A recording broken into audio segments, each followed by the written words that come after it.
Hola amigos, hoy vamos a hacer el examen de Matemáticas aplicadas a las ciencias sociales correspondientes a la convocatoria de septiembre del 2020 propuesto en Madrid para el acceso a la universidad. Comenzamos con el ejercicio 1 que dice así: dada la matriz A, una matriz cuadrada de orden 2 con un parámetro A perteneciente a R, determinar los valores de dicho parámetro A para que se verifique la igualdad A al cuadrado menos 5A igual a menos I, donde I es la matriz identidad. Bien, y por último el apartado B, calcular la inversa de A para A igual a menos 1. Bueno, esto es bastante fácil. Vamos a entonces escribir la identidad que se tiene que verificar con los valores de las matrices. Escribo entonces A cuadrado menos 5A igual a menos I y ahora sustituyo A por su correspondiente matriz, obteniendo A por A cuadrado aquí lo tengo, multiplicándose A por sí misma, menos 5 por A, igual a la matriz identidad, igual a menos, la matriz identidad que es menos, y la matriz identidad ya todos la conocemos, ya sabemos, diagonales en el 1 y ceros en el resto. Perdón, al revés, 1 es en la diagonal y ceros en el resto. Bien, vamos a multiplicar la A por A, quedaría fila por primera fila por primera columna, sería 2 por 2, 4, más 5A por A, 5A cuadrado, así que sería 5A cuadrado más 4, la siguiente sería 10A más... sería 10A más 15A, serían 10A más 15, dije, 25A, y la segunda fila sería 2A más 3A, 5A, y la segunda fila, segunda columna, 5A cuadrado más 9. Esto es lo que obtengo, menos, y ahora el 5 entro multiplicando a todos los elementos de la matriz, menos 5 queda 5 por 2, 10, 5 por 5, 25A, 5 por A, 5A, y 5 por 3, 15. Y el menos ya lo introduzco dentro de la matriz identidad, de forma que el menos se aplica a todos los elementos de la matriz, en particular a los unos, y los ceros evidentemente los dejo como están. Y ahora hago la resta de las dos primeras matrices, componente a componente, eso ya lo sabemos hacer sin ningún problema. 4 menos 10 es menos 6 más 5 al cuadrado, 25A menos 25A 0, 5A menos 5A 0 y 5A cuadrado más 9 menos 15, 5A menos 5 al cuadrado menos 6, igual a la matriz menos 1, 0, 0, menos 1. Y una vez que ya tengo identificadas dos matrices del mismo orden, pues esto tiene que ocurrir que los elementos que ocupan las mismas posiciones coincidan. Primero, observar que los elementos para los que no tienen A, que no dependen de A, coinciden. Por ejemplo, aquí tenemos el 0 es igual a 0, no hay problema, y aquí el 0 también igual al 0 en la misma posición, por lo tanto coinciden. Si por ejemplo uno de estos elementos no coincidiera, automáticamente ya podríamos afirmar que para cualquier, o sea, que el problema no tendría solución para ningún valor de A, puesto que ya serían diferentes algún elemento por lo menos en la misma posición, ¿no? Entonces eso no tendría solución. En este caso de momento me coinciden, no hay problema, así que la siguiente condición para averiguar A es que 6 menos 6 más 5 al cuadrado tienen que ser igual a menos 1 y 5 al cuadrado menos 6 tiene que ser igual a menos 1. Como es la misma ecuación en los dos casos, las dos ecuaciones son la misma, solamente la condición es que 5 al cuadrado menos 6 sea igual a menos 1, de donde paso el menos 6 sumando al miembro de la derecha y queda 5 al cuadrado igual a 5, A cuadrado igual a 1, A igual a la raíz cuadrada de 1, que tiene los signos correspondientes positivo y negativo, es decir, que A es más menos raíz de 1, que es 1, más menos 1. Bien, una vez que ya tengo el apartado A, vamos a hacer el apartado B. El apartado B es calcular la inversa para A igual a menos 1. Bueno, pues lo que voy a hacer es lo siguiente. Para no calcularla de forma directa, podría hacerlo. O sea, si A es igual a menos 1, está claro que la matriz A es 2, menos 5, menos 1, 3. Sustituyo A por menos 1 teniendo esa matriz. Y podría hacer la matriz inversa utilizando los procedimientos habituales, es decir, hallando la matriz adjunta, la adjunta de la traspuesta y dividir todo por el determinante. Pero yo voy a aprovechar el resultado anterior. Y como sé que para A igual a menos 1, sepa que para A menos 1 se verifica la igualdad A cuadrado menos 5A igual a menos I. Entonces lo que yo hago ahora es multiplicar por A menos 1 esta igualdad por la izquierda. Y al multiplicar por A menos 1 a la izquierda me quedaría A menos 1 por la expresión A cuadrado menos 5A igual a menos 1 por I. Pero A menos 1 por I es A menos 1. Porque al multiplicar una matriz por la identidad me da la propia matriz, porque la identidad actúa como elemento neutro del producto de matrices. Ahora aplico aquí la propiedad distributiva del producto respecto de la suma, que es una propiedad que tiene el producto de las matrices. Y sería a menos 1 por a cuadrado es a menos 1 por a por a. Pero a menos 1 por a es la identidad por a, es decir, que a menos 1 por a cuadrado lo que me da es a. Y a menos 1 por menos 5a es menos 5, por a menos 1 por a es menos 5i. De ahí que me quede a menos 5i igual a menos 1.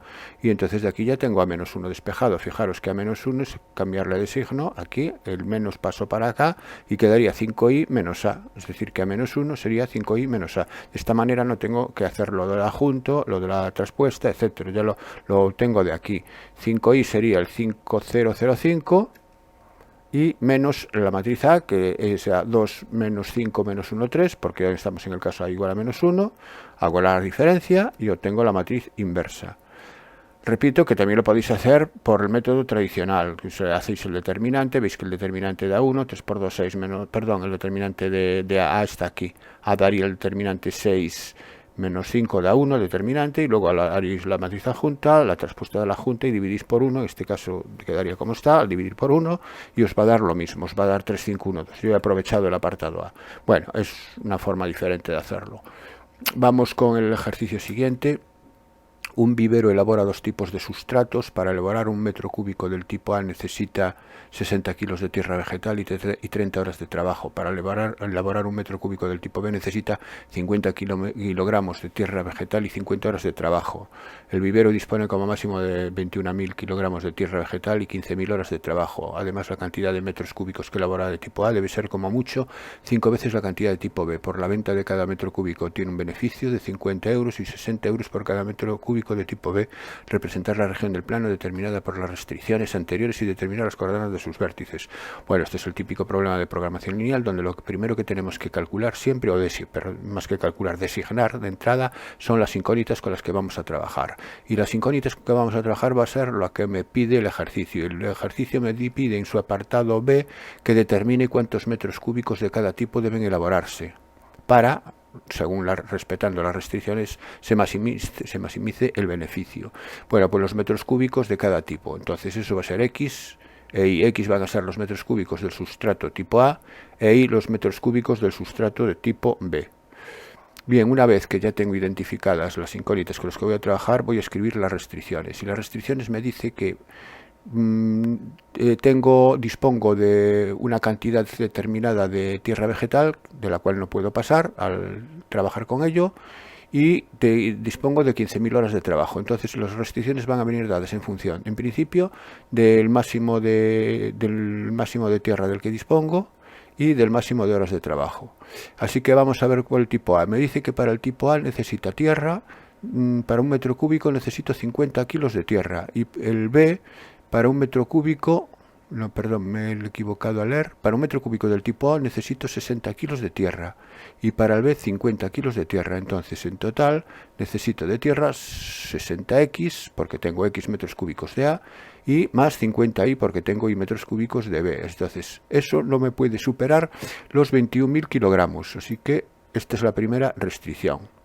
La siguiente restricción la voy a hacer sobre las horas de trabajo, y sobre las horas de trabajo me dice lo mismo, me dice que solo dispongo de 15.000 horas de trabajo, y para el sustrato de tipo A, para cada kilómetro cúbico necesito 30 horas de trabajo, y del tipo B necesito 50, así que va a ser 30x más 50y menor o igual que el número de horas de trabajo, que son 15.000. Punto, aquí hay un punto y me dice además, es decir, hay otra restricción más, me dice la cantidad de metros cúbicos que elaboro de tipo A, que sería X, debe ser como mucho es menor o igual, porque es algo como máximo, menor o igual 5 veces la cantidad del tipo B, es decir, que X tiene que ser menor o igual que 5y. X menor o igual que 5y. Y por último, añado las restricciones triviales que siempre aparecen en este tipo de problemas, que son que X tiene que ser positivo o no nulo, por lo menos, es decir, no nulo, no negativo, e Y no negativo. Es decir, X mayor o igual que 0 e Y mayor o igual que 0. Estas dos restricciones que luego, a la hora de dibujar la región del plano, para determinar las restricciones, siempre vamos a dibujarla en el primer cuadrante, que son los puntos x mayor o igual que 0 e y mayor o igual que 0. Bueno, pues entonces ahora lo que vamos a hacer es ordenar estas restricciones y sobre todo simplificarlas, porque fijaros que se pueden simplificar. Aquí si dividimos por 10, pues quitamos un 0 y sería 6x más 5y menor o igual que 2100. Sería la primera restricción que podemos considerar. Bueno, se pueden simplificar porque luego es más cómodo de trabajar con números más cómodos. Y voy a dibujarla en el plano. Ya voy a dibujar la recta 6x más 5y igual a 2100. La recta 6x más 2y más 5y igual a 2100 me divide el plano en dos semiplanos, el de la derecha y el de la izquierda, o si queréis el que está por encima y el que está por debajo. ¿Cuál de ellos verifica la desigualdad? ¿Cuál de estos dos semiplanos va a verificar la desigualdad? Pues la desigualdad la va a verificar el de abajo. ¿Por qué? Porque si yo tomo un punto aquí, por ejemplo, imaginaros que tomo en el semiplano de abajo el 0, 0, que es un punto muy fácil de sustituir, y lo sustituyo en la desigualdad, compruebo que efectivamente se verifica que 6 por 0 más 5 por 0 es menor que 2100, porque 0 es menor que 2100, con lo cual puedo decir que es este semiplano el que determina todos los puntos que verifican que 6x más 5y es menor o igual que 2100. El igual lo verifican los puntos que están sobre la recta y el estrictamente menor los que están por debajo de la recta. Como estamos acompañando a las restricciones que x mayor o igual que 0 y mayor o igual que 0, pues entonces nos quedamos en este triángulo rectángulo que está aquí, porque dijimos que esto lo vamos a trabajar siempre en el primer cuadrante, cuando x e y son positivos. La siguiente restricción también puedo dividir por 10 y me queda 3x más 5y menor o igual que 1500. Y la recta 3x más 5y igual a 1500 la dibujo y aquí la tengo también en el plano donde los puntos que verifican la desigualdad también son los que están por debajo. La razón es la misma, el 0, 0 verifica la desigualdad y por tanto es un punto que está por la zona en el semiplano inferior y esos serían los puntos que verifican la restricción. Como se tienen que solapar tienen que darse al mismo tiempo las dos desigualdades, pues entonces son los puntos que están en este cuadrilátero que me queda ahora determinado con el segmento azul y el segmento verde, este trozo verde y este trozo azul y los dos ejes. Y ahora hacemos la restricción x menor o igual que 5y y dibujamos la recta x igual a 5y. La recta x igual a 5y, aquí está. Y ahora vamos a ver qué puntos verifican la desigualdad. Aquí ahora el 0, 0 no lo puedo coger porque el 0, 0 es un punto precisamente de la recta. Entonces cojamos otro. Vamos a coger, por ejemplo, el 100, 100, que es este, por ejemplo. Si yo cojo el 100, 100, que está por encima de la recta roja, y lo sustituyo aquí, me queda 100 menos 500 es menos 400. ¿Menos 400 es menor que 0? Sí. Entonces eso quiere decir que el 100-100 forma parte de la solución de la desigualdad y por tanto todos los puntos que están encima de la recta roja van a ser solución. Bueno, pues añadiéndole el x mayor o igual que 0 y el y mayor o igual que 0, todos los puntos que verifican las 4 restricciones, o las 5 en este caso, serían los puntos que están dentro de este pentágono irregular. Perdón, este no es un pentágono, a ver, 1, 2, 3, este cuadrilátero irregular que voy a sombrear, que sería este. Y lo que voy a tener que averiguar son los vértices, porque en los vértices va a ser donde las funciones sean máximas o mínimas, dependiendo de lo que me pidan. En este caso me piden que el beneficio sea máximo. Entonces voy a tener que optimizar el beneficio y la solución va a estar en uno de los vértices. Entonces lo que vamos a calcular en primer lugar son los vértices. Vamos con el vértice C, que es la intersección del eje de la SIS, que es la recta x igual a 0, con la recta azul, que es 3x más 5y igual a 1500. Resolvemos el sistema y me queda el punto 0, 300 para el punto C. Para el punto D es la intersección de la recta verde con la recta azul. Aquí las tengo indicadas, resuelvo el sistema y el sistema me da que x es 200 y 180, obteniendo el punto D. Para el punto E es la recta roja con la recta verde. Aquí pongo sus ecuaciones, resuelvo el sistema y obtengo que x es 300 y 60. Y el f es el trivial, f ya no lo calculo, es evidente, f es el 0, 0, es la intersección de los ejes. Y el 0, 0 no va a ser solución de mi problema porque 0, 0 significaría comprar 0 o fabricar 0 metros cúbicos de sustratos A y 0 metros cúbicos de sustrato B para obtener un beneficio, lo cual eso no es posible, ¿no? Así que la F lo podemos indicar como la solución 0, 0, pero no nos interesa. Bueno, pues entonces una vez que tenemos los vértices vamos a ver cuál es la función objetivo. La función objetivo es el beneficio y el beneficio son 50x más 60y porque cada metro cúbico de A obtiene un beneficio de 50 euros y cada metro cúbico de B obtiene un beneficio de 60. Así que la función objetivo es, aquí la tengo indicada, f de xy 50x más 60y. Lo que voy a ver es cuánto vale la función objetivo en los puntos que he obtenido y a ver cuál me produce el mayor beneficio. Entonces sustituyo f por c. Perdón, el punto xy lo sustituyo por el punto c, es decir, x por 0 e y por 300 y obtengo 18.000 euros de beneficio. Hago lo mismo con el punto d, sustituyo x por 200 e y por 180 en la función objetivo obteniendo 20.800 euros y por último hago en el punto e obteniendo 18.600 euros. Entonces está claro que la solución que me proporciona el beneficio mayor es la D, que me proporciona un beneficio de 20.800 euros. Así que esta sería la solución y tendríamos que, por tanto, fabricar 200 metros cúbicos de sustrato A y 180 metros cúbicos de sustrato B para, respetando las restricciones que tengo aquí, obtener un beneficio máximo. ¿Y a cuánto asciende ese beneficio? Ese beneficio asciende a 20.800 euros. Bien, pasamos al siguiente ejercicio. Dice, se considera la función real de variable real, una función definida a trozos, un primero para x menor que 1, el siguiente para x mayor o igual que 1, estudiar los valores del parámetro m perteneciente a R para que la función sea continua en x igual a 1 y calcule la derivada de la función para x menor que 1. Bien, para que la función sea continua en un punto, en este caso, en x igual a 1, se tiene que verificar que la imagen en el punto coincide con el límite cuando la función tiende a dicho punto. Es decir, se tiene que verificar que el límite cuando x tiende a 1 de la función sea igual a la imagen, a f de 1. Así que vamos a estudiar los dos miembros de esta igualdad a ver si me coinciden. Empezamos con f de 1. f de 1 consiste en sustituir la función x por 1, en este caso en la expresión 2m más logaritmo neperiano de x, que es donde el 1 toma imagen. Así que f de 1 será 2m más logaritmo neperiano de 1. Ahora bien, el logaritmo neperiano de 1 es 0, por lo tanto la imagen del 1 va a ser 2m. Y ahora vamos con el límite. El límite cuando x tiende a 1 hay que desdoblarlo, hay que calcular los límites laterales porque 1 es un punto de cambio. Entonces, cuando x tiende a 1 por la izquierda, x es menor que 1 y las imágenes de la función las toma la expresión 6x partido 2x cuadrado más 1.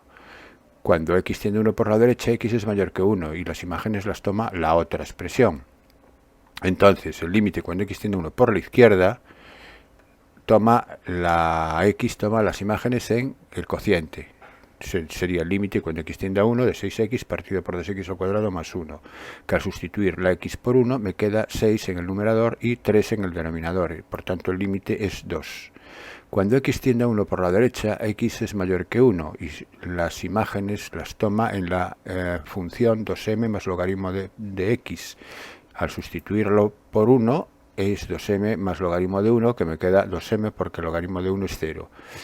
Para que el límite exista, los límites laterales tienen que coincidir y ser números reales. En este caso tiene que ocurrir que 2m sea igual a 2 y además este límite tiene que ser igual a la imagen. La imagen era 2m, entonces al final 2m tiene que ser igual a 2, por lo tanto el valor de m está claro que tiene que ser 1.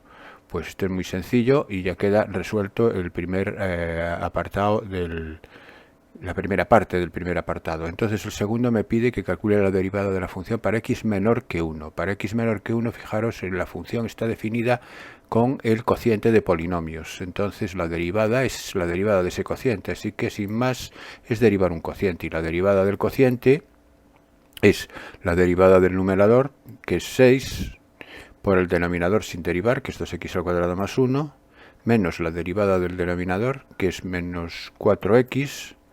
La derivada de 2x cuadrado más 1 es 4x, pero es menos derivada del denominador por el numerador sin derivar, que es 6x, partido por el denominador al cuadrado. El denominador al cuadrado ya lo dejamos como está, no lo desarrolléis porque ya queda de esta manera simplificado, y vamos a hacer operaciones en el numerador. Y entonces hacer operaciones en el numerador me queda 6 por 2x al cuadrado es 12x al cuadrado. 12x al cuadrado menos 4 por 6x por x es menos 24x al cuadrado. 12x al cuadrado menos 24x al cuadrado es menos 12x al cuadrado. Luego, y este 6 por 1, 6. Así que el numerador simplificado me queda menos 12x al cuadrado más 6. Partido por el denominador, que ya como antes, eso no se toca, permanece igual al cuadrado. Bueno, pues esta sería la expresión última de la derivada para x menor que 1. Bueno, vamos entonces ahora con el apartado B, y el apartado B me dice: hallar el área de la región del plano limitado por la curva Y, las rectas x igual a menos 1, x igual a 0 y el eje de las x. Como la limitación a izquierda y derecha viene determinada por las rectas menos 1 y 0, lo que tengo que ver es si entre menos 1 y 0 la función corta el eje de las x o no lo corta. Así que voy a ver dónde la función corta el eje de las x. Primero, para ver dónde la función corta el eje de las x, igualo la función a 0. Como la función viene definida de dos trozos, con dos trozos, igualo a 0 los dos trozos. El primero, el 6x partido 2x cuadrado más 1 igual a 0, se anula para x igual a 0. ¿Y el 0 está en el dominio de definición del cociente? Sí, porque 0 es menor que 1. Si, al estar en el intervalo menos infinito 1, que es el intervalo de definición de ese cociente, el 0 es un punto que anula la función, y por tanto la función va a cortar el eje de las x, en x igual a 0. Y ahora igualo la otra es 2 más logaritmo neperiano de x. Ahora ya tomo m igual a 1. Estoy suponiendo que te voy a trabajar con la función con el valor de m que la hace continua. Entonces despejo logaritmo neperiano de x. Logaritmo neperiano de x es menos 2, de donde x es e elevado a menos 2, que es 1 partido por e al cuadrado. Y 1 partido por el cuadrado, como es 2 y pico, 2,7, 1 partido por el cuadrado es 0, algo. Entonces, si es 0, algo, no es mayor que 1. Así que e elevado a menos 2 no pertenece al intervalo de definición 1 más infinito. Por lo tanto, este número, que si bien anula la segunda expresión, al no pertenecer al intervalo de definición, no me sirve, no puedo afirmar que me corte al eje de las x. Entonces el único punto con el corte del eje de las x es el 0, pero el 0 no está en el interior del intervalo menos 1, 0. Está en el extremo, coincide en el 0, pero no está en el interior. Eso quiere decir que la función o es siempre positiva por encima del eje, o es siempre negativa por debajo del eje. Para saber si es positiva o negativa, es decir, si está por encima o por debajo del eje, cojo un punto en el interior del intervalo menos 1, 0, por ejemplo el menos 1 medio, y calculo la imagen de la función en menos 1 medio. Si la imagen de la función en menos 1 medio la imagen la toma aquí en el 6x partido 2x al cuadrado más 1. Si sustituyo x por menos 1 medio me queda menos 3 en el numerador, y esto es un cuadrado positivo más 1 positivo, es negativa. Entonces la imagen es negativa. Si la imagen es negativa, quiere decir que la función que f de x es negativa en todo el intervalo. Si la función es negativa, al calcular la integral, si calculo la integral de la función, me va a dar un valor negativo. Como me pide un área, el área no puede ser negativa, tiene que ser positiva. Entonces, si la función es negativa, el área es la integral desde menos 1 hasta 0 de la función cambiada de signo, de menos f de x. Le cambio de signo para que me dé positiva. Hay gente que lo que hace es hacer la integral entre menos 1 y 0 de la función sin cambiarle de signo, y al final tomar el valor absoluto. Bueno, también puede ser, es una solución válida. Yo lo hago viendo si la función está por encima del eje o por debajo. Si está por encima, la mantengo dentro de la integral. Si está por debajo del eje, como es este caso, le cambio de signo al integrar. Bueno, pues esta integral, esto se puede hacer, si lo queréis hacer esta integral por un cambio de variable, sale muy fácilmente. Le llamáis t a 2x al cuadrado más 1. Yo ya lo voy a hacer directamente porque ya se ve directamente que se puede hacer lo siguiente. Fijaros que la derivada de 2x al cuadrado es 4x, y entonces lo que hago es ponerlo aquí en el numerador del 4x. Saco el 4 dividiendo, porque aquí el 4 en origen no lo tengo, entonces lo multiplico por 4 y divido por 4, y el menos 6 que está aquí lo saco fuera, menos 6 que es constante, y entonces esta integral que está aquí dentro, ya veis que es directa, es el logaritmo neperiano del denominador, porque si deriváis el logaritmo neperiano de 2x al cuadrado más 1, os queda 1 partido por 2x al cuadrado más 1 por la derivada de 2x al cuadrado, que es 4x, es esto. Entonces, en definitiva, pero repito, podéis hacerlo por un cambio de variable. Entonces esto me queda menos 6 cuartos, logaritmo neperiano de 2x al cuadrado más 1 entre los intervalos de integración menos 1 y 0. Aplicamos la regla de Barrow, sustituimos la x por 0 aquí y luego menos sustituimos por menos 1, obteniendo lo siguiente: el menos 6 cuartos queda multiplicando igual, y al sustituir por 0 queda logaritmo de 1, y al sustituir por menos 1 queda aquí menos 1 al cuadrado, 2, 2 más 1, 3, logaritmo de 3. El logaritmo neperiano de 1 es 0, el logaritmo neperiano de 3 lo hacemos con la calculadora y menos por menos es más, de ahí que me salga ya directamente el área positiva. Repito que si calculamos la integral entre menos 1 y 0 de la función de f de x, con 6x entre 2x al cuadrado más 1, os va a dar menos 1,64. ¿Cómo lo solucionáis el problema finalmente? ¿Qué me pide? Un área. Pues si me pide un área no puede ser negativa. Valor absoluto y punto. Y obtenéis el resultado final. Bueno, pasamos al ejercicio 4. Sean dos sucesos A y B de un experimento aleatorio, tales que la probabilidad de A condicionado a B es un cuarto, la probabilidad de B es un sexto y la probabilidad de A es 2/3. Calcular, me piden la probabilidad de A unión contrario de B y es la probabilidad de esta unión. Bueno. Antes de nada, lo que voy a hacer, aprovechando que tengo la probabilidad de A condicionado a B, voy a calcular la probabilidad de la intersección. La probabilidad de la intersección de dos sucesos en general, si no son independientes, o sea, en general, es la probabilidad de uno por la probabilidad del otro condicionado al 1. Como aquí me dan la probabilidad de A condicionado a B, esto lo puedo escribir como la probabilidad de B por la probabilidad del otro, que es A condicionado a B. Bueno, entonces, a partir de esta fórmula, la probabilidad de la intersección es la probabilidad de B, que es un sexto, por la probabilidad de A condicionado a B, que es un cuarto. Entonces, la probabilidad de la intersección es 1 partido por 24. A partir de esta igualdad voy a hacer el apartado A, que me pide la probabilidad de A unión B contrario. Bueno, la probabilidad de una unión de dos sucesos sabemos que es la probabilidad de uno más la probabilidad del otro menos la probabilidad de la intersección. Así que escribo probabilidad de A más probabilidad del contrario de B menos la probabilidad de la intersección de A con el contrario de B. La probabilidad de A la tengo, no tengo problema, es un cuarto. La probabilidad del contrario de B es 1 menos la probabilidad de B. Y la probabilidad de A intersección contrario de B. Bueno, la probabilidad de A intersección contrario de B, esta es la diferencia, es la probabilidad de A menos B. Y la probabilidad de A menos B es la probabilidad de A menos la probabilidad de la intersección. Entonces, esto sería probabilidad de A más 1 menos probabilidad de B y menos probabilidad de A menos la probabilidad de A intersección B. Esto hay que sabérselo bien, sobre todo la intersección con un contrario. La probabilidad de un suceso intersecado con un contrario es la probabilidad del suceso menos la probabilidad del suceso intersecado con el contrario del contrario, es decir, con el suceso B en este caso. Bueno, pues ya tengo todo. Tengo la probabilidad de A, tengo la probabilidad de B y tengo la probabilidad de la intersección. Entonces es simplemente sustituir, obteniendo finalmente que esto me va a dar 7 octavos al simplificar. En forma fraccionaria, 7 octavos. Y vamos con el apartado B. El apartado B me pide la probabilidad de una unión de dos sucesos. Ahora bien, fijaros en estos dos sucesos. El primero es contrario de A, intersección B. Eso quiere decir que todos los elementos de este suceso están en B y en el contrario de A, porque este es una intersección y es cuando se verifican ambos a la vez. Entonces, son sucesos del contrario de A, que están en el contrario de A. Sin embargo, aquí, en este otro conjunto, son sucesos que están en A, porque se ha de verificar A y B y no B al mismo tiempo. Entonces, aquí si se verifica no A y aquí se está verificando A, eso quiere decir que estos dos sucesos son incompatibles. Este paréntesis y este paréntesis son incompatibles. Si dos sucesos son incompatibles, la probabilidad de la unión es la suma de las probabilidades. Así que la probabilidad de esta unión es la probabilidad de uno más la probabilidad del otro.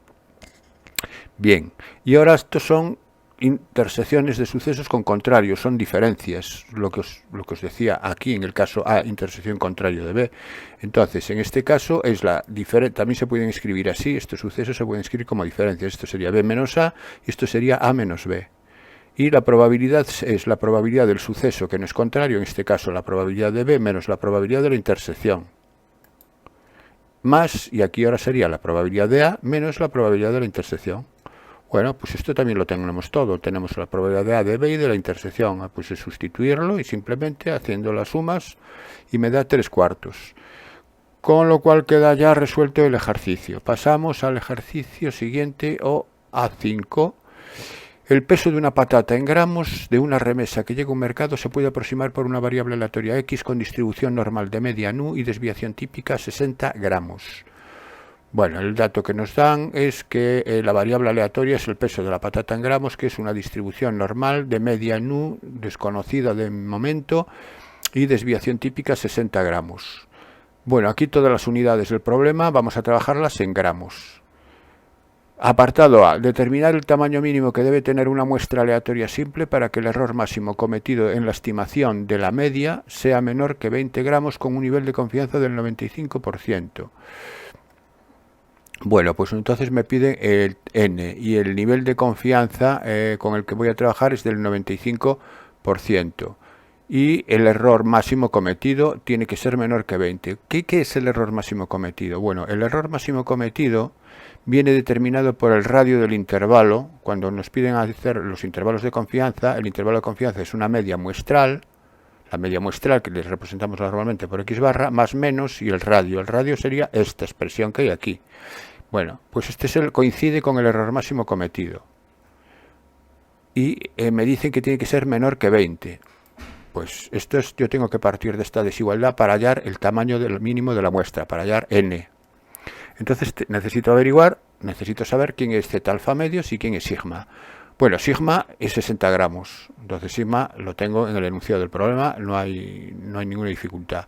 La cuestión es averiguar z de alfa medios, que este es el valor característico que se obtiene a partir del nivel de confianza. El nivel de confianza me dicen que es del 95%. Eso quiere decir que 1 menos alfa, que es lo que se llama nivel de confianza, es 0,95. Siempre se pasa a tanto por 1, el porcentaje lo pasamos siempre a probabilidad, a 0,95. Entonces, alfa es, a partir de 1 menos alfa obtengo alfa, que es 0,05, y alfa partido por 2, 0,025, y por último 1 menos alfa partido por 2. Siempre tengo que hacer este proceso. ¿Qué es este 0,975 que he obtenido aquí? Este 0,975 es el valor de probabilidad acumulada en la normal tipificada hasta el valor de z alfa medios.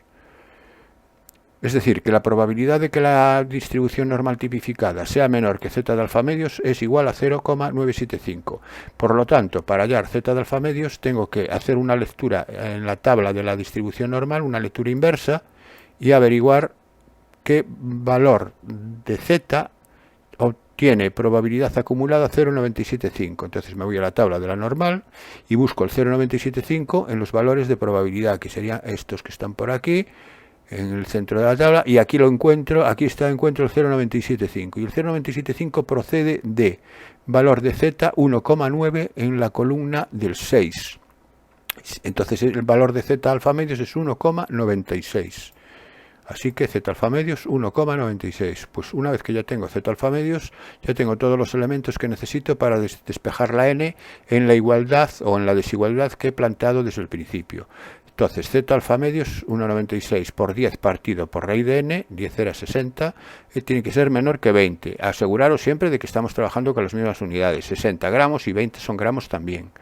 Bueno, pues entonces el raíz de n pasa multiplicando a 20 y queda 20 raíz de n mayor que 60 por 1,96. 60 por 1,96 es 117,6.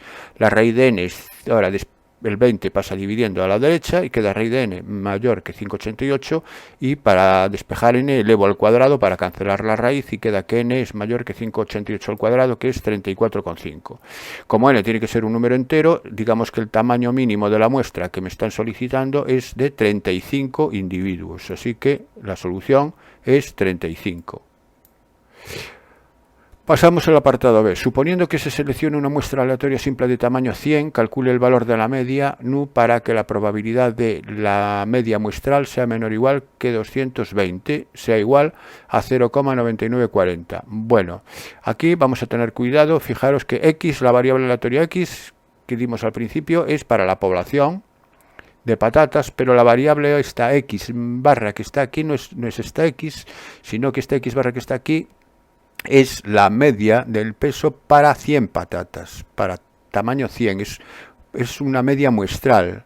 Si es una media muestral, sabemos que la variable x barra, la media muestral, es una normal donde la media coincide con la media de la población, que es nu, pero la desviación típica va a ser siempre la desviación típica de la población partido por la raíz del tamaño de la muestra. Es decir, la desviación típica en esta distribución normal en X barra es 60 partido por 10, que es 6. Es decir, este valor me da 6 y eso va a ser la desviación típica. Entonces, con la normal que tengo que trabajar para X barra es con nu 6.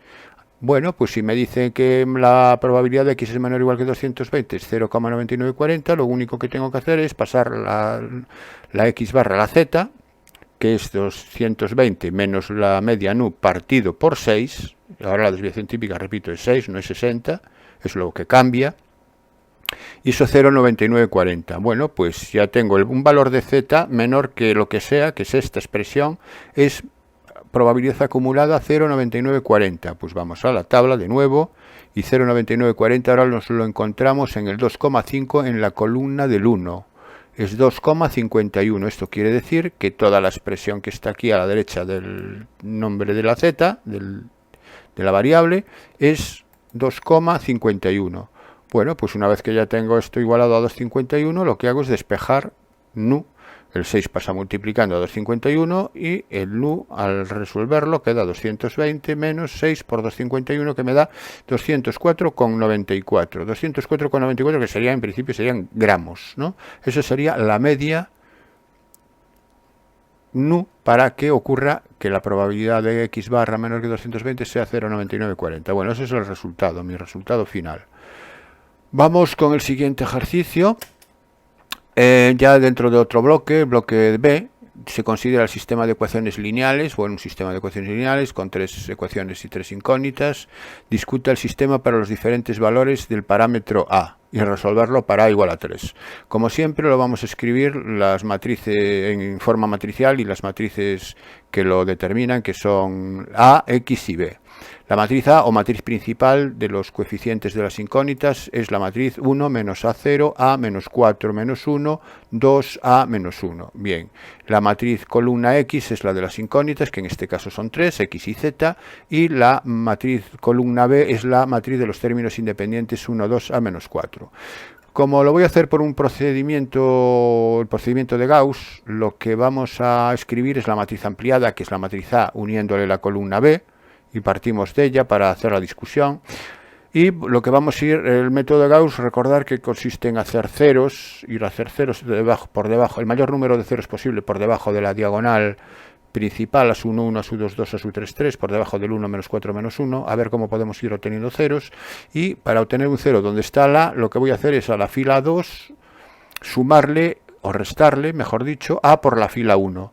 Y para hacer un 0 donde está el 2, a la fila 3 le voy a restar el doble de la fila 1. Es decir, que voy a hacer estas dos operaciones. Fila 2 menos A por fila 1 y fila 3 menos 2 por fila 1.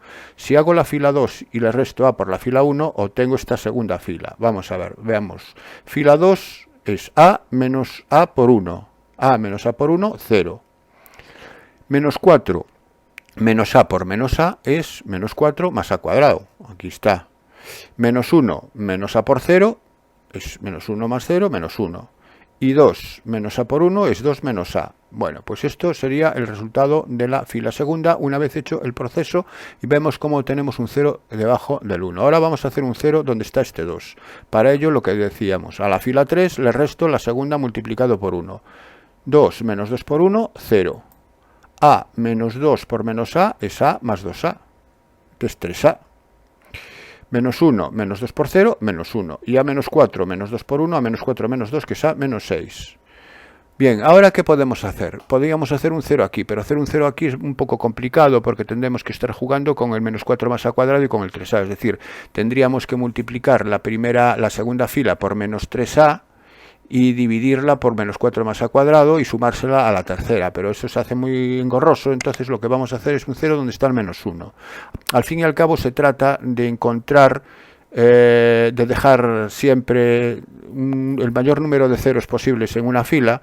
En este caso, si hago un 0 aquí, hago menos, si resto, fijaros, si resto la tercera a la segunda, obtengo un 0 aquí, porque aquí aparece menos 1 y aquí también aparece menos 1.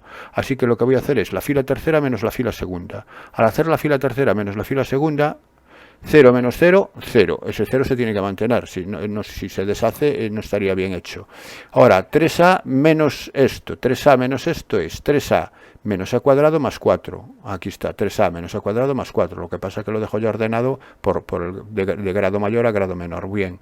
Menos 1 menos menos 1, 0. Y a menos 6 menos 2 más a quedaría a más a 2a y menos 6 menos 2 menos 8, quedaría 2a menos 8. Bueno, pues una vez que ya he llegado a que tengo dos ceros aquí, esta ecuación que me queda aquí me queda menos a cuadrado más 3a más 4 por i igual a 2a menos 8. Esta ecuación ahora va a depender de si estas expresiones valen 0 o no valen 0. Porque otra cosa que tenemos que saber es que los rangos de una matriz, una vez que hacemos el procedimiento de Gauss, coinciden con el número de filas que tienen al menos un elemento distinto de 0. O sea, quedaros con esto.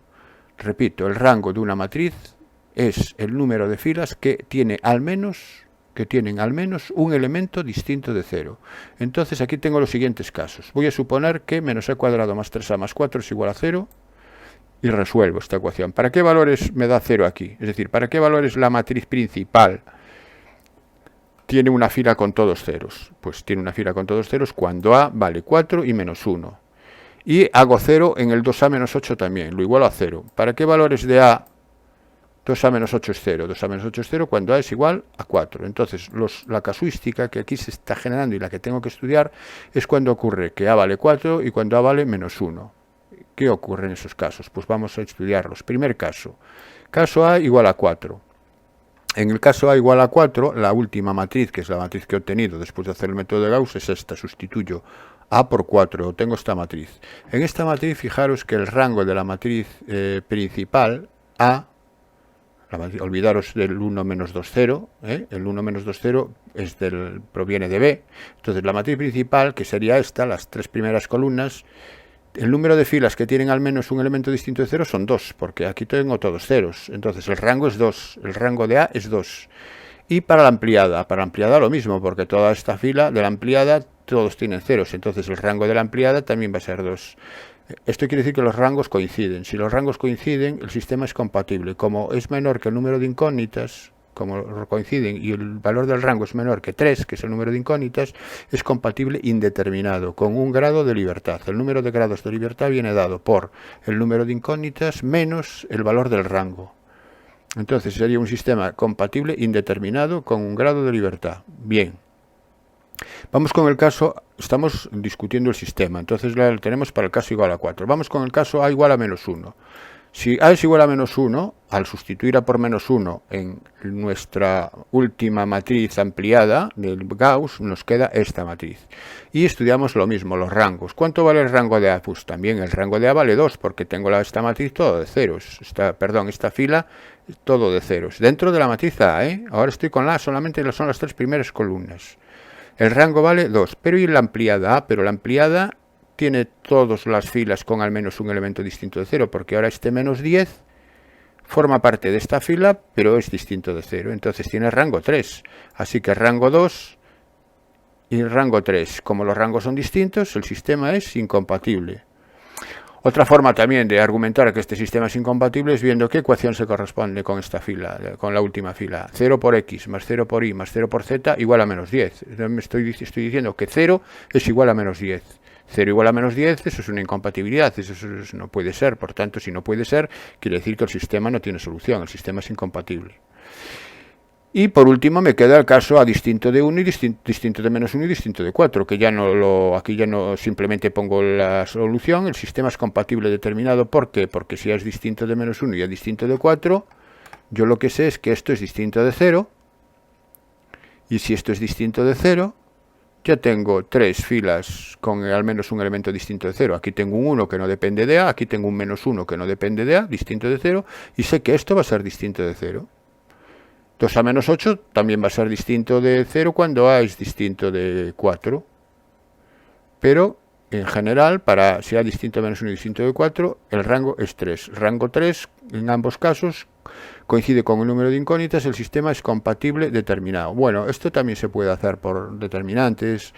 Pero en las matemáticas aplicadas a las ciencias sociales, normalmente vosotros utilizáis el método de Gauss. De ahí que lo haya hecho de esta manera. Vamos entonces a resolverlo para a igual a 3. Vamos al caso a igual a 3. El caso igual a 3, ¿cuál de estos tres casos es? El caso igual a 3 es el tercero. Es un caso en que A es distinto de -1 y distinto de 4. Es un caso en que el sistema es compatible determinado. Bueno, pues lo único que vamos a hacer es sustituir 3 ahora en la matriz A, perdón, en la matriz ampliada a la que hemos llegado después del procedimiento de Gauss, y al sustituir por A por 3 obtengo esta matriz. Y ahora veo cuáles son los sistemas, cuáles son las ecuaciones equivalentes a esta matriz. Entonces empezamos por la de abajo, que es siempre la más sencilla, que es la que tiene más ceros, y me queda 4 por i, fijaros que el 4 está en la columna de las i's, ¿no? Sería 4 por i igual a menos 2, que es el término independiente. Si 4 por i es igual a menos 2, y aquí ya despejamos i, y es igual a menos 2 cuartos, que es menos 1 medio, simplificado. Ahora vamos subiendo. La siguiente ecuación, ¿qué es? Es 5 por i menos z igual a menos 1. 5 por i menos z igual a menos 1. Como i es menos 1 medio, al sustituirlo por i aquí, quedaría menos 5 medios menos z igual a menos 1, de donde z es igual a 1 menos 5 medios. Y 1 menos 5 medios es menos 3 medios. Y subimos a la primera fila, que se corresponde con la ecuación x menos 3i igual a 1. Como i es menos 1 medio, lo sustituyo en la ecuación y me quedaría x más 3 medios igual a 1. X igual a 1 menos 3 medios. Y 1 menos 3 medios es menos 1 medio. Y ya tengo la solución al sistema compatible determinado, que es solución única, y esta es la única solución del sistema cuando a vale 3. Bien, pasamos al siguiente ejercicio, que me dice, se considera la función real de variable real definida por un cociente de polinomios de grado 2, esto no debería tener ninguna dificultad. Me piden calcular el valor del parámetro a para que la función tenga una asíntota horizontal en y igual a menos 1. Bueno, pues recordar que para calcular las asíntotas horizontales hay que calcular el límite cuando x tiende a infinito de la función, y ese límite, si es un número real, ahí tiene una asíntota horizontal. Entonces, ¿cuál es el límite cuando x tiende a infinito de esta función? Bueno, esta función es un cociente de polinomios donde los grados son iguales. Cuando un cociente de polinomios tiene los mismos grados, el límite sabemos que es el cociente entre los coeficientes de mayor grado. Entonces, el coeficiente de mayor grado en el numerador es a y el coeficiente de mayor grado en el denominador es 1. Así que este límite es a entre 1, es a. Como tiene que tener una asíntota horizontal en igual a menos 1, el límite tendría que dar menos 1 para que esa fuese asíntota. Por lo tanto, a tiene que ser igual a menos 1, así de sencillo, no tiene más que explicar, ¿eh? Entonces, el valor de a para que esta función tenga una asíntota horizontal en igual a menos 1 es a igual a menos 1. Pasamos al apartado B. Para a igual a 1, ahora para a igual a 1 f de x es x al cuadrado menos 3 entre x al cuadrado menos 5. Bien, aquí tengo el valor de la función para a igual a 1.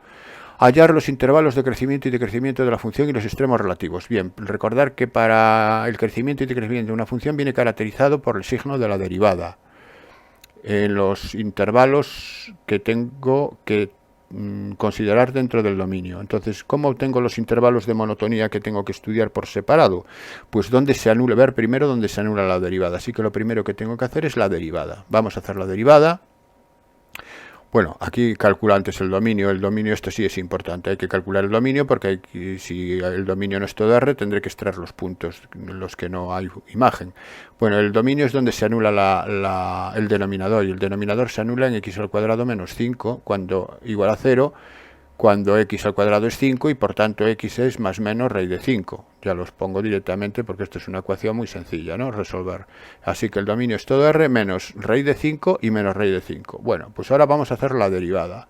La derivada de la función es un cociente, es la derivada del numerador, 2x, por el denominador sin derivar, que es x al cuadrado menos 5, menos la derivada del denominador, que es 2x también, por el numerador sin derivar, que es x al cuadrado menos 3, partido por el denominador al cuadrado.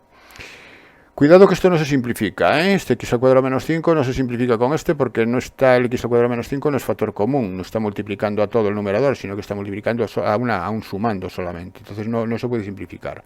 Bueno, vamos a trabajar entonces a desarrollar este numerador y me queda 2x por x al cuadrado es 2x al cubo, y aquí me queda menos 2x por x al cuadrado menos 2x al cubo, 2x al cubo menos 2x al cubo se anulan, desaparece, y luego me queda 2x por menos 5 menos 10x, menos 10x y menos 2x por menos 3 es más 6x, menos 10x más 6x menos 4x.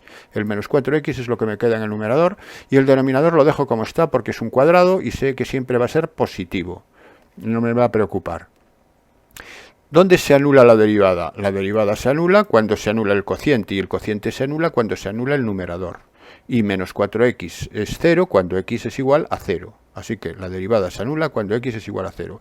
Este punto crítico, que es donde se anula la derivada, es donde me va a dividir el dominio en los intervalos de monotonía, que son desde menos infinito, vamos siempre por orden, desde menos infinito hasta menos raíz de 5. El menos raíz de 5 hay que extraerlo del dominio porque no está en el dominio. Entonces el primer intervalo de monotonía es desde menos infinito hasta menos raíz de 5. Entre menos infinito y menos raíz de 5, esto quiere decir que la derivada, como no se anula la derivada siempre va a ser o positiva o negativa. Eso lo veremos luego. El siguiente intervalo desde menos raíz de 5 hasta el punto crítico 0. El siguiente desde 0 hasta raíz de 5. Y por último, desde raíz de 5 hasta más infinito. Estos son los 4 intervalos de monotonía donde tengo que ver si la función crece o decrece. Para ello, estudio un punto cualquiera del intervalo y lo evalúo en la derivada. Por ejemplo, aquí entre menos infinito y menos raíz de 5 voy a tomar el menos 3, que es un punto que pertenece al intervalo. Siempre tenéis que aseguraros de que el punto que tomáis de referencia pertenece al intervalo. La derivada en menos 3, pues voy a la derivada, es menos 4 por menos 3, 12. Positivo, y el denominador ya no lo sustituyo porque el denominador, al ser un cuadrado, sé que va a ser siempre positivo, así que el signo de la derivada va a depender del menos 4x solamente. Menos 4 por menos 3, 12, positivo, repito. Si la derivada es positiva, eso quiere decir que la función es creciente. ¿En dónde? En el intervalo menos infinito, menos raíz de 5. Bueno, pues el mismo razonamiento para los restantes intervalos. Entre menos raíz de 5 y 0, pues tomo el menos 1, que es el más fácil, un punto fácil de sustituir. Al sustituir por menos 1, menos 4 por menos 1, positivo. También la derivada positiva, función creciente. Entre 0 y raíz de 5, pues raíz de 5 es 2 y pico, pues tomo el 3, derivada en 3. Perdón, el 3 no está en el intervalo. Cojo, el raíz de 5 es 2 y pico, pues entre 0 y 2 y pico el 1. Cojo un punto del intervalo. La derivada en 1, sustituyo la x por 1 y queda menos 4 por 1 menos 4. Menos 4 es negativo, función decreciente. Y entre raíz de 5 y más infinito, aquí sí, el 3 puedo coger, y al coger el 3, menos 4 por 3, menos 12, negativo también, función decreciente. Entonces ya tengo los intervalos de crecimiento y decrecimiento, puedo afirmar que la función es creciente en menos infinito menos raíz de 5, unión menos 5 raíz de 0. Y es decreciente en 0 raíz de 5, unión raíz de 5 más infinito. ¿Y dónde tiene los extremos relativos? Los extremos es donde la función cambia de creciente a decreciente o viceversa. ¿Y dónde cambia? Fijaros, cambia aquí solamente. Cambia aquí en el de menos raíz de 5 a 0 a 0 raíz de 5. Entonces el punto donde cambia es en el 0. Por lo tanto, si hasta el 0 crece, va para arriba, y a partir del 0 decrece, va para abajo, quiere decir que en el 0, en x igual a 0, hay un máximo relativo. ¿Y qué valor toma ese máximo? Pues toma la imagen del 0 en la función. Si sustituimos x por 0 en nuestra función, me queda menos 3 entre menos 5, que sería 3/5. Entonces el máximo relativo es el punto 0, 3/5. Bueno, pues esa sería la solución del ejercicio. Vamos al siguiente. También es un problema de análisis. Me dan una función real, de variable real, que es elevado a 2x más x, y me piden la ecuación de la recta tangente en el punto x igual a 0. Bueno, recordar que la ecuación de la recta tangente viene dada por la expresión punto pendiente de la recta, que es y menos la imagen en el punto, ', a la pendiente, que es la derivada. Al pedirme la tangente, recordar que la pendiente de la recta tangente en el punto es la derivada. Por tanto, f' de 0 es la pendiente por x menos el punto, en este caso el 0. Entonces lo único que tengo que calcular es la imagen del 0 y la derivada en 0. Para ello veo quién es f de x. F de x es la que me dan en el problema, y derivo, y la derivada, necesito la derivada. Entonces la derivada es, derivada de la exponencial es e elevado a 2x por la derivada de 2x, que es 2, más la derivada de x, que es 1. Bueno, esta es la derivada de esta función. Y sustituyo la x por 0 en ambas funciones. F de 0 es e elevado a 0, que es 1, más 0. es decir, f de 0 es 1. Y f' de 0, f' de 0 es 2 por elevado a 0, que es 2 por 1 es 2, 2 más 1, 3, f' de 0, 3. Bien, sustituyendo por 0 ya se ve. Bueno, y una vez que ya lo tengo, ya tengo f de 0 y f de 0, pues me voy a la ecuación punto pendiente de la recta tangente y me queda y menos 1 igual a 3 por x menos 0, y menos 1 igual a 3 por x. Despejo la y para expresar la recta en forma explícita y queda y igual a 3x más 1. Y esto sería la ecuación de la recta tangente pedida en el apartado A. Vamos con el apartado B. El apartado B me piden la integral entre 0 y 1 de la función. Me piden la integral definida. Aquí no me piden área ni nada. Entonces me tengo que despreocupar de si me va a dar positivo, si me va a dar negativo. Aquí no os preocupéis en absoluto. Simplemente hacer la integral entre 0 y 1 de la función y la función la dejáis como está. E elevado a 2x más x. Hacéis la primitiva, esto es lo que hay que saber hacer, la primitiva de elevado a 2x es elevado a 2x partido por 2, y la de x es x al cuadrado partido por 2, entre los límites de integración 0 y 1, estos son integrales inmediatas que tenéis que saber hacer. Aplicamos la regla de Barrow, sustituimos x por 1, y al sustituir x por 1 me queda e elevado a 2 por 1, o sea, al cuadrado partido por 2, más un medio. Menos, y sustituimos por 0, y al sustituir por 0 queda e elevado a 0, que es 1, entre 2, un medio, y aquí 0. Entonces me queda esto, elevado al 2 por 2 más un medio, que es el sustituirlo por 1, y el menos, y luego al sustituirlo por 0 me queda un medio. Los medios se anulan y me queda e al cuadrado partido por 2. Eso sería la solución final. Bueno, este es muy cortito. Vamos al último ejercicio, que me dice: en un instituto se decide que los alumnos y alumnas solo pueden utilizar un único color, azul o negro. Al realizar los exámenes, 2 de cada 3 exámenes están escritos en azul. La probabilidad de que un examen escrito en azul sea de un alumno es de 0,7 y la probabilidad de que un examen esté escrito en negro y sea de un alumno es 0,2. Si elijo un examen al azar, determinar la probabilidad de que sea un examen de un alumno sabiendo que está escrito en negro sea de un alumno. Bueno, esto también es un problema típico, sencillito, que se puede plantear con un diagrama en árbol. Y si yo elijo elijo un examen al azar, y ese examen puede estar escrito en azul o puede estar escrito en negro. Entonces es la primera situación, le voy a llamar A al suceso estar escrito en azul y N al suceso estar escrito en negro. ¿Con qué probabilidad va a estar escrito en azul? Bueno, me dice que 2 de cada 3 exámenes están escritos en azul. Si 2 de cada 3 exámenes están escritos en azul, la probabilidad de estar escrito en azul es 2/3. 2 de cada 3. Así que la probabilidad de estar escrito en negro será la probabilidad del contrario, que será 1/3, porque la suma de las ramas convergentes en el árbol tiene que ser 1 siempre, para cubrirme todo el espacio muestral. Bueno, entonces ahora, ¿cuál es el suceso consecuente que tengo que estudiar? Pues una vez que sé de qué color está escrito el examen, es saber si el examen lo ha realizado un hombre o una mujer. Así que la situación ahora siguiente es que si está escrito en azul haya sido obra de una mujer o de un hombre. Le voy a llamar M al suceso mujer, H al suceso hombre. Y aquí lo mismo, si está escrito en negro puede ser mujer o hombre. Vamos con qué probabilidades. Me lo dice el enunciado. Me dice que si la probabilidad de que si está escrito en azul sea de un alumno es 0,7. Es decir, si está escrito en azul sea mujer es 0,7. Aquí 0,7. Y dice, y la probabilidad de que un examen esté escrito en negro y sea de un alumno es 0,2. Es decir, de un hombre 0,2. Puedo completar la rama, aquí tendría que ser a 0,3 para que la suma me dé 1, como dije anteriormente, y aquí será 0,8 para que la suma me dé 1. Bueno, pues ya está. Ahora lo que me piden es que la probabilidad de que al elegir un examen sea de un alumno.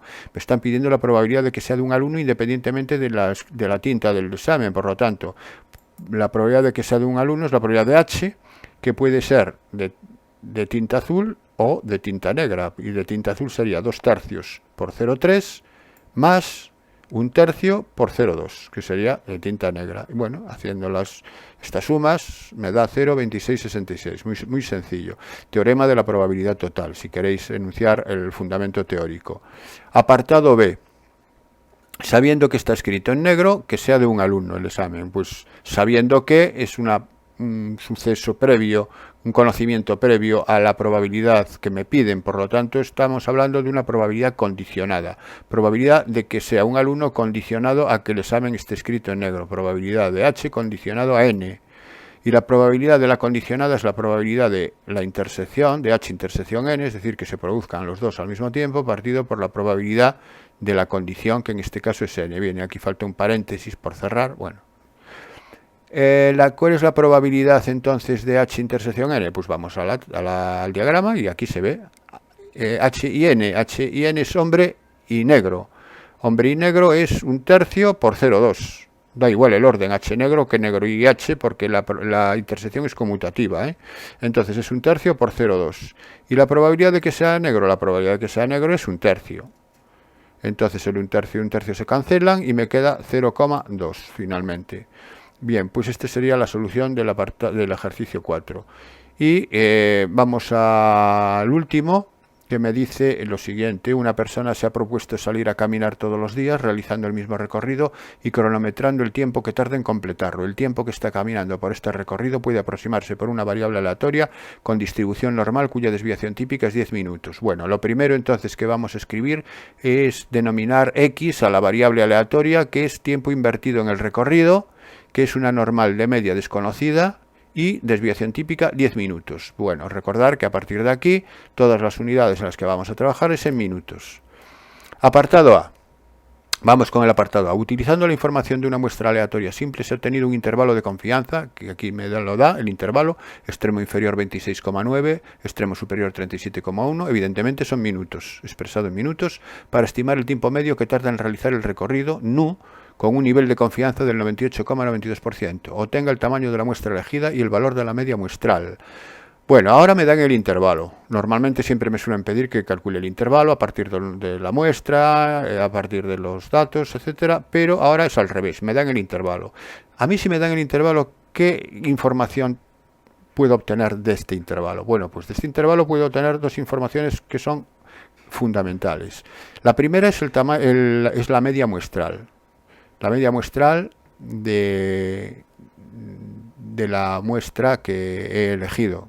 No me dicen el tamaño, que es lo que no tengo que averiguar, pero la media muestral, porque la media muestral sé que es el centro del intervalo. ¿Y cómo se calcula el centro de un intervalo cuyos extremos conozco? Pues la suma dividida por 2. Así que el centro del intervalo, o media muestral, es 26,9 más 37,1 partido por 2. Bien, esto me da 32 minutos. Y el otro dato es el radio del intervalo. El radio del intervalo es el extremo superior menos el extremo inferior partido por 2. Otra forma de averiguarlo también es el extremo superior menos el centro, directamente el extremo superior menos el centro. Eso sería el radio. Aquí lo voy a hacer así. El radio va a ser igual al extremo superior, 37,1, menos el centro, 32, que es 5,1 minutos, también serían minutos. Bueno, pues tengo el centro y el radio. Ahora bien, yo sé que el radio en el intervalo de confianza viene dado por esta expresión, por z alfa medio sigma partido raíz de n. Esto es en la fórmula del intervalo de confianza. Recordar que el intervalo de confianza es la media muestral, que es el centro, más menos esta expresión. Y esta expresión es el radio. Entonces yo tengo que igualar esto a mi radio, que es 5,1, para averiguar n. Entonces, como sigma lo tengo, solamente tengo que hallar z alfa medios, pero el z de alfa medios lo tengo a partir del nivel de confianza, porque me dicen que el nivel de confianza es del 98,92%, por lo tanto, eso es 1 menos alfa. 1 menos alfa en probabilidad es 0,9892. Siempre es 1 menos alfa, es en valor de probabilidad, no en valor de tanto por ciento, ¿eh? Bueno, una vez que tengo 1 menos alfa, calculo alfa, luego alfa medios y luego 1 menos alfa medios. Para hallar el z alfa medios tengo que llegar siempre a 1 menos alfa medios. Y este es el valor de probabilidad acumulada hasta z de alfa medios en la normal tipificada. Es decir, la probabilidad de que la normal tipificada sea menor que z de alfa medios es 0,9946. Voy a la tabla, busco el 0,9946, que lo encuentro por aquí. Aquí está, que se corresponde con el 2,5 en la columna del 5. Así que el punto que estoy buscando es 2,55. Z alfa medios es 2,55 obtenido en la lectura de la tabla en una lectura inversa. Bueno, pues una vez que ya tengo Z alfa medios y que ya tengo sigma, voy a esta igualdad de nuevo y tendría que 5,1 es 2,55 por 10 raíz de n. El raíz de n pasa multiplicando a 5,1. Y el 2,55 por 10 es 25,5, el 5,1 pasa dividiendo a 25,5, raíz de n igual a 5. Elevo al cuadrado para cancelar la raíz y queda que n es 25. Por lo tanto, solución, contenga el tamaño de la muestra elegida. 25. Y el valor de la media muestral. El valor de la media muestral yo lo he tenido desde el principio, que era el centro del intervalo. Vamos con el apartado B, que me dice, si el tiempo medio para completar el recorrido es de 30 minutos, ahora me dan el NU en la normal, calcule la probabilidad de que en una muestra de 16 días elegidos al azar esta persona tarde entre 25 y 35 minutos de media para completar el recorrido. Bueno, ahora hay que tener en cuenta lo siguiente, que ahora me están pidiendo la probabilidad de que en una muestra de 16 días la persona tarde entre tanto y tanto. Entonces, la variable aleatoria que tengo con la que voy a trabajar es el tiempo invertido, pero en 16 días. El tiempo medio invertido en el recorrido en 16 días. Eso sería sobre una muestra, no sobre una población. Y por eso, al ser un tiempo medio sobre una muestra, le llamo X barra. Y esta normal mantiene la misma media, que ahora me dice que es 30, entonces la media sería 30, pero la desviación típica no es 10. La desviación típica es 10 partido por la raíz cuadrada del tamaño de la muestra, en este caso, que es 16, es partido por raíz de 16. Así que es 10 cuartos, que es 5 medios, que es 2,5. Es decir, esto vale 2,5. Es una normal 30, 2,5. Y me piden la probabilidad de que ese valor, de que ese X barra, esté comprendido entre 25 y 35. Bueno, pues lo único que tengo que hacer es ahora hacerlo como una normal 30, 2,5. No 30, 10, no 30, 10, cuidado. Entonces, tipificamos el 25 menos 30 entre 2,5, y pasamos de la variable a la normal tipificada z, como siempre, y tipificamos el 35, obteniendo estos valores. ¿Cuánto valen estos dos cocientes? Pues valen respectivamente menos 2 y 2. Esto sabemos que es la probabilidad de z menor que 2, que es el superior, menos la probabilidad de z menor que menos 2. Pero la probabilidad de z menor que menos 2 es 1 menos la probabilidad de z menor que 2. Y vamos a la tabla, buscamos la acumulada hasta el 2, que es 0,9772. Entonces, donde está z menor que 2 es 0,9772 menos 1 menos 0,9772, y bien, haciendo la suma me va a dar 0,9544. Bueno, aquí se acaban los 10 ejercicios propuestos en este examen, y recordar siempre que vuestro profesor es el que tiene la última palabra, y contrastad información en internet en varias fuentes, no os quedéis con una sola. Yo, por mi parte, espero haberos ayudado, disculpad los errores que se pueden haber deslizado, y os espero en el próximo vídeo. Mucha suerte en la selectividad.